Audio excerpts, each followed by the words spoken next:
think gold. Owl, bro. Owl. Who? Who? Is that Owl? You know what? Game 1 gave us a surprise. Game 2 gave us another surprise. And you hear the crowd go wild, led by Ranger Amos and the Indonesian broadcast here in the house. Let's see if they continue to deliver more great surprises for us in this game number 2. Again, the team Wait, it's putting not the wild. Petri. It was an error. Okay, Yeah. sorry. The wild card. Yep. It's Petri for Yuzong and Purify for the Freya. Obviously, you need that, dispel out of the CC that's gonna go straight. So now, obviously, a few reworks towards the Freya. What? Modi! First blood against Esmeralda! Purify and Petrify pop. What a... Oh no! That's Cananeo getting the hit. 2-0 start for Guangzhou Gaming. I was about to explain the changes that Freya had underwent, but Modi says, nah, shut up. I got this in the bag. Yeah, he said, yeah, nah. Yeah, nah, I don't want to hear that. Oh, retreat. Okay, it's Throwboy. Yeah, that was just proper losses, individual losses here. In crucial parts of the map for AXE MENA, they need their EXP laner good and healthy for a majority of the early game. Mid laner going down quickly does not help their efforts as well. I think at least the silver lining for AXE MENA is the fact that Speedy can quite farm safely, especially up against Freya, who needs to walk up close to kind of hit the minions and get the farm. But when it comes to a level 4, this Freya can easily 1v1 the Granger, especially after a few changes happening. You know, they all now has a shorter cooldown time after cast, as well as the speed that you have with it. Emblems, so far, nothing out of the ordinary. QC, obviously for the Freya, has extra sustainability because you would expect the Freya to be bullied by the Granger, right? Harassed with the extra range the Granger had. Being the Master Assassin, confident that maybe he could turn the tides a little bit, as you mentioned. While for Axe, the support emblem sent onto Alvo, the early death is going to hurt him even more, actually. Here's that. Oh my god, this is the Throwboy down under. He's able to escape. Actually now dealing a bit more damage. But Alpha, oh my lord, what is that damage? What was that? That was with shield from 50 to 20. Yeah. Unexplainable. Effectively 50% of the health of the Esme. I thought AXE MENA was about to get an inch of Guangzhou Gaming there because I think AXE burnt the Purify in that mid lane altercation. But yeah, AXE MENA still almost faltering with Throwboy. Assassination attempt. Hand cam though by Realme. This is, I believe, Cananeo. Yeah. He's so relaxed, man. He's chill. We had GZG Aura earlier today. Yeah. It's quite flashy with the hand movements. Cananeo is more, subtle about it. It's simple. I think hopefully we can get to see a... Oh, that be a kick. Not find the right angle. Of course, there is still a Purify. I think he was just trying to pressure it out. Guangzhou Gaming, I think they just have to accept that with Modi being able to just flex on Alpha right now, that they will be fine. That it's now actually their game to lose. Yep. If they don't want their positioning, though, Rice Crim should be hitting close to level 4. It's the Tigreal that could be the difference maker here. Yeah, with the team behind, though, for AXE MENA, I'm not a fan of the Sky Piercer first item on the Granger, because you need a little bit more damage. It looks like they're going to go for the gank up top. Petrify ready, basically caught in the mid lane, I believe. Alpha taken very low. Cananeo just needs one more shot. He won't go for it. I think he had the traces on cooldown, but yeah, he doesn't want to bite the bullet further. So at least that's safety for Cananeo, but that is a pick off. Oh, block. There's the beacon. To confirm the kill onto Mei in the mid lane, it was actually a committal of the ultimate from the Tigreal. So Implosion is the reason why they were able to take the show down. Yeah, I think historically we have seen a lot of games, especially in M-Series, being turned around by Tigreal. Yes. D-Boy, AP Brand, one of my favorite moments happening. But yeah, it's going to be a one big moment type of deal. Oh man, really good damage over. Oh, with the Dragon as well. Rice Crim taken out. Now Alpha next to the topping block. Throwboy is going to be... Oh my goodness, Modi! It's just Modi! Okay. This Yuzong, man, running rampant. And so far, it seems like Guangzhou Gaming will take the helm in the early game. Genius 1 completed, and there's going to be a dive towards Speedy with a War Axe and the Freya. Yeah, Owl and Ying. Oh, what a flicker from me! Flickers out of the shadow kill. That's a tilter. Oh no. Throwboy, yeah, definitely tilted because usually he's been saving that shadow kill for after he sees the Joe using the flicker. But now he pops it and Mei just easily cancels it out. Yeah, and this is not where you really want to build Sky Piercer first item on the Granger. You talked about it. You need extra damage, and if you get the kills, sure, you can do just that because you can farm the Sky Piercer stacks. But so far, it feels like Guangzhou Gaming are the ones to exert the pressure. Hence, Speedy not being given the time and space to play. The Sky Piercer build just goes to waste. Modi. Oh, way to track him though. Over from Mei. Out to walk up as well. That's going to be Modi. Stuck in the most spot, still able to stay alive. Modi. Stay alive for so long. How the shotgun lands an elbow, and it's Owl with the Purify to get out. Now the shadow kill over the rest of the members will be Speedy. Taking up a Sky Piercer stack. And finally, AXE MENA are on the board. it wasn't just the fact that the Mountain Shock would land, but May also just had another Jeet Kune Do ready to make sure that that Alpha wouldn't be able to get away. Those little decisions have big results, and I can see now why Guangzhou Gaming, there has been a lot of hype on them heading into the wildcard. Yeah, beautiful. Wait, he's gonna go for it. He knows there's no flicker on Speedy. Uh-oh. They timed it. Nah, Speedy, how you run away from this one? They won't even use the Petrify. Oh! Perfect calculation. Cool guys don't look at explosions. You don't time the spells, do you? Modi runs around rampant. May still has legit Kundo to move away freely. So yeah, Guangzhou Gaming, everything is perfect. Even Owl looks to 1v1 the whole point. Okay, running out of control. Oh my god. Oh no! That's the way to drag it up. That descent of the Valkyrie was kind of off, but it's okay. That's gonna be Shadow Kill over. Guano pick up the kill. Right scream with an implosion. Bodhi with the Petrify, Speedy getting the stacks back here as XG will have to use a Brilliant. Cannonale's waiting in the bush, looking for a Mountain Shocker. That took Speedy to half HP, by the way. Yep, one full charge, if I'm not mistaken.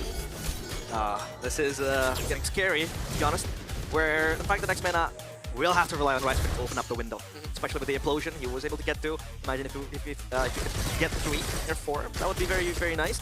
So far, Endless Battle completed as well for the Isenshin, I believe. I think the Freya will also get that in Endless Battle. So yeah, more damage for both of the carries. Now it's up to May and Modi. How can they peel for the carries? How can the Freya dive in without, you know, having much of a disturbance for the Freya? Because this Freya will be very, very vulnerable once it dives in. Obviously, you have to purify, but, you know, there is so much CC in the hands of AXE MENA. So he has to save it for that implosion. Yeah, exactly, and you have to ask those questions if you're Guangzhou Gaming, because I think for Rice Cream, the best timing for his ultimate actually isn't to initiate the surprise sets that we always look for when we're playing with the Tigreal in ranked games. It's wait and see if the Dragon's already been used. Wait for the entry of Modi, wait for the Order of Brilliance to be committed by the Lunox, and then you use your ultimate. Because then they have no escape, they have no way of getting away, and the tides will shift in favor of AXE MENA. So Guangzhou do need to ask those questions about their timing, because if that Tigreal finds his right timing, we're going to see a repeat of the last big play. Yep. Alright, Scream bullied back, 10 seconds to the Lord. This might be game defining for both teams. And so far, it seems like Guangzhou Gaming do have priority on bottom, but that top side wave is pushing in favor of AXE MENA. So this might be the window where they might want to dabble into. But so far, that down bottom wave is still pushing for Guangzhou Gaming. So it's going to be even, especially now. At least Cannonale is dealing with that slow push. He has cleared that wave, and they have Prio on the Lord. Owl's doing a really good job at denying gold from Speedy. Like in the bottom lane, it's always Owl just trying to zone Speedy away from the waves.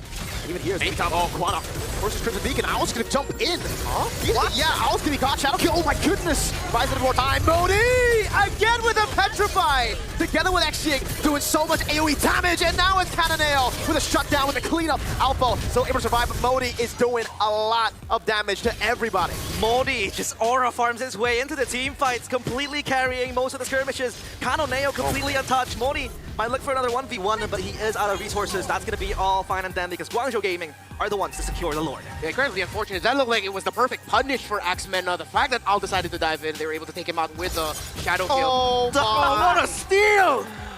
Absolute thief, Cannonale. There's a lot of smiling Indonesian fans in the crowd just appreciated Cannonale's game. Yeah. Beautiful game. They're so Guangzhou right now. Yeah, they're so Guangzhou. I'm so Guangzhou right now. Well, that Lord will march up top. BOD purchases over Cannonale as the third item. So yeah, 1v1 out bottom. Okay, never mind. All doesn't want a 1v1. No. That sticker pop. Well, let's see. The state of the lanes. It's all pushing for Guangzhou Gaming. However, that mid-side turret will not get taken down as of yet. Shadow Kill to clear the wave, and May. That's gonna be fine. He should be fine. Okay. Still within comeback range for AXE MENA, though it will be quite demanding if they want to do that. I think what we saw from the last big one, of course with the Modi play, is that difference in damage dealt by the Lunox and the Juiced. It's not burst, it's a little bit more steady. But the burst coming out, as we see right now, brings such a huge value for Guangzhou Gaming that AXE doesn't have the similar time that they had as with the previous game. They need the instant gratification right away to match with the Lunox damage output. So they try to balance it out with maybe even more defensive items. As we all know, even the Radiant Armor. Well, Lunox hit with that again! Cannonale found the Mountain Shocker, and Modi came with Petrify. That's a point start with Author Brilliance now with the Dragon Flicker, bringing Rice Grip back, a solo implosion on the toe. Modi's wreaking havoc, and Cannonale is right there to follow it up. Beautiful set by Guangzhou Gaming. They want to go for more. They're going to get this mid-tier turret. But so far, they're going to move back. That implosion only landing onto one. Not used to really push away Guangzhou Gaming, but AXE MENA and Rice Cream, to be exact, don't really have an option. Problem is right now, it's too easy for Modi. Yeah. It really is. Whether it's the positioning of AXE MENA or Modi's really just that good, I feel like AXE could be doing a few more things to minimize what's been happening to them. But I think another thing that I want to mention for Guangzhou Gaming is the fact that, to be honest, this Freya has been quite unseen in the team fights. The damage you would expect from the Freya to output and deal with, completely neglected by AXE MENA because they were able to really push back the Freya, even if Modi was looking for the peel, the kick. Up onto an optimal target. Obviously, Alpha still very, very tanky. But I think they have to find a way to get the Freya involved in the team fight. Modi has been doing a great job. Modi, there you my go. lord. He just keeps on setting. Throwboy is... Oh, Alpha's dead. 2x just... Bro! Everything's happening so fast. Yeah. Throwboy isn't even throwing. Guangzhou's just reading him way too good. Yo. He's really not throwing. It's Yeah. just, they He's know not, he's where not. exactly he's gonna be. Yeah, map hacks. Beautiful, beautiful showing from Guangzhou Gaming and from Modi as well. Look at Kanoneo, he's just chilling. He's just very, very demure, having a good time here in the wild cards. Mortality for May, obviously, extra survivability to buy some time to get the cycle going, you know, the second cycle in which Guangzhou Gaming, if they want to re-engage, it's going to be a good thing. Malefic Gun. Or the Freya extra range. Does that apply? What does it extend? Technically, like the Freya's range is already quite far from Melee Hero. Yeah. Actually extended. Well, I guess we'll see. It has to, right? Because like, why would you go for Malefic Gun if it doesn't? Is it really just crit? But Yeah, I think there are other crit items you can go for. Yeah. Crit attack Berserker's speed? Fury is still up. Berserker's Fury, yeah, exactly. We're gonna have I to mean, have it looks like he's... I want to see the attack range. It looks like it's a bit more. Yeah, always. hopefully we're not getting placebo into believing that it's actually working. The placebo gun. Yeah, the placebo gun. Yeah. Guangzhou close to 10,000 gold lead. No, I think it actually worked. Oh, it worked. Damage, Yeah, it worked, Al's doing a lot, and it's from far away. Logan Logan. Siege as well. Rice Scrape won't be able to go for the apology just yet. He knows there's a lot of purifiers on the other side as Cannonale takes the turret down and Traceless is away. Yeah, feels like a fever dream seeing this Freya with the Malefic Gun, but it worked. It worked. The splash damage kind of extends the melee range as well, so this Malefic Gun might be a good purchase, especially when he's poked away multiple times, right? Against the Granger, who can shoot away from afar, and then the Juicin, who, you know, keeps everyone at bay with the Lantern. So far, Guangzhou Gaming keeping things in check, and seems like they want to try to end the game, but as of now, AXE MENA, they are relentless. Oh my, Modi again, able to find it. Oh, wait, the Dragon over Speedy, and they go all in on him. Al's still there, Black Dragon from Youth, probably still able to survive for a long time, and Al in the back line is now just gonna wreak havoc on everybody! Oh! Finally, we get to see the Freya walk up, and it was with Cannonale. 2-0 for Guangzhou Gaming. Put themselves on the map with an emphatic game number 1 and a dominating game number 2. GZG, watch out for them, remember their names. You might be seeing one of the teams already advancing to the main stage, but again, it is only day number 1, but there have been new fans added to the GZG community here in Indonesia. Look at what it means to the players to be able to show what you got in the international stage. The fans are also on their feet. The family's watching too in the venue. Beautiful showing from Guangzhou Gaming. Obviously, Ao, we talked about the Freya being non-existent most of the team fights, but hey, in the end, that is what matters most. The fact that he appeared as a hero to take down the players.